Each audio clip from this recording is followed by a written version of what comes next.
Hello বন্ধুরা, আরেকটা recipe নিয়ে চলে এলাম তোমাদের সঙ্গে শেয়ার করার জন্য।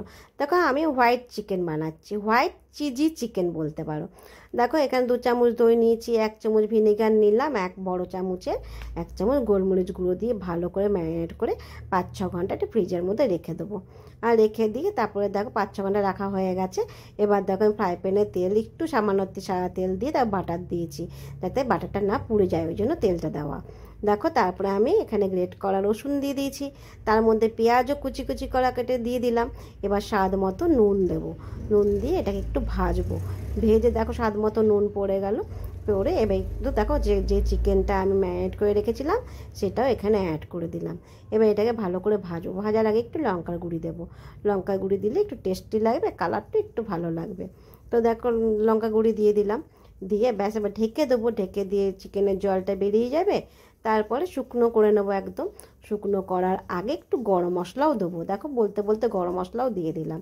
দিয়ে এবার নাড়িয়ে চাড়িয়ে শুকনো করে ভেজে এবার তুলে নেবো।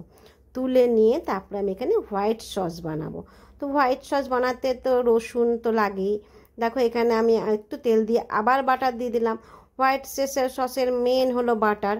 দেখো দিয়ে এবার রসুন কুচি কুচি করা আর কাঁচা লঙ্কা কুচি কুচি করা দিয়ে ভালো করে লাল করে কিন্তু ভাজতে হবে। ভেজে তারপরে এবার ময়দা, দেখো 2 চামচ ময়দা দিয়ে দিলাম। দিয়ে এবার ভালো করে ভাজবো। ময়দাটাকে কিন্তু একদম ভালো করে লাল করে ভাজতে হবে, নাহলে কিন্তু একটু কাঁচা কাঁচা গন্ধ লাগবে। দেখো এখানে ভালো করে ভাজা হয়ে গেছে। এখানে 1 গ্লাস দুধ দেবো। দেখো দুধ কিন্তু একটু বেশি করেই পড়বে। প্রথমে 1 গ্লাস দিয়ে ভালো করে নাড়িয়ে চাড়িয়ে দেখো এখানে অরিগানো দিচ্ছি। এটা কিন্তু অপশনাল, তোমাদের ঘরে থাকলে দেবে, না থাকলে না দেবে। দেখো অরিগানো দিয়ে এখানে কিন্তু আবার একটু গোলমরিচের গুঁড়ো দেবো। এই রান্নাতে কিন্তু গোলমরিচটা মাস্ট। দেখো নাড়িয়ে চাড়িয়ে দেখো তো এবার গাঢ় হয়ে এসছে। এবার দেখো গোলমরিচের গুঁড়ো দিলাম, দিয়ে আবার 1 কাপ দুধ দিয়ে দিয়েছি।